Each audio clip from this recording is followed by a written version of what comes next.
Ошто 12 гектар жерге базар курулуп жатат. Бирок кадастр жана Ош шаардык архитектуралык курулуштарды көзөмөлдөө кызматтары анын мыйзамсыз салынып жатканын белгилейт. Жапалак аймактык башкармалыгына караган участок Айыл Чарба багытында турат жана трансформация боло элек. Муниципалдык жер кимдерге берилип кеткен, жаңы базардын ээси ким? Алдыда айтып берем. Саламатсызбы? Аты жөнүм Нургелди Каныбек уулу. 12 гектар жердин дээрлик 10 гектарын Медербек Сабиров аттуу жаран ижарага алган. Калган 2 гектарын болсо Илхам Мананов ээлеп жатат. Ош шаар куруу жана архитектура кызматы алардын колунда тиешелүү кызматтардын уруксат кагаздары жоктугун белгилейт. Болгону мэриянын макулдугу менен гана базарды кура башташкан.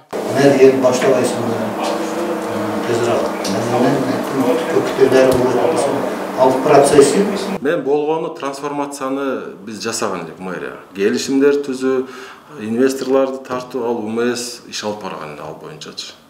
Ошо.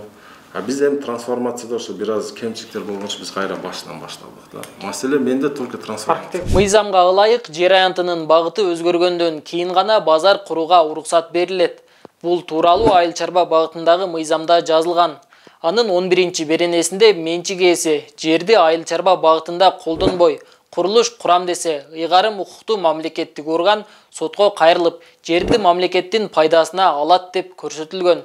Ошол азыр катталып турган ошол Жапала аймактык башкармалыгынын атында мөөнөтсүз пайдаланууга Айыл Чарба багытында катталып турат. Ал эми шаар куруу жана архитектура жөнүндө мыйзамдын 37-чи беренесине ылайык курулуштардын баары архитектуралык документтерсиз салынбайт. 45-чи берененин 7-чи пунктунда курулуштарды өз билемдик менен куруу укук бузуу болору жазылган. Бирок бүгүнкү күндөгү азыр сиз айтып аткан дерек боюнча бизден эч кандай уруксат иш кагыздары даярдалып берилген эмес. Курулуш баштап жаткан ишкерлер кимдер?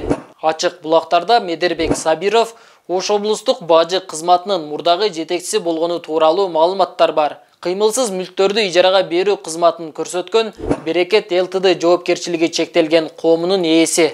Компания 2024-жылдын 2-февралында кайра катталып, анын атына өткөн. Мекеме жыл башынан бери казынага 6 миллион сом салык төккөн. Экс-бажычы мындан сырткары кен казуу менен алектенген Медайнис жана кеңир ассортименттеги товарларды дүңүнөн саткан Молчум компанияларынын ээси. Сабиров 2020-жылы жыйынтыгы жокко чыккан парламенттик шайлоого Өнүгүү Прогресс саясий партиясынан талапкерлигин койгон.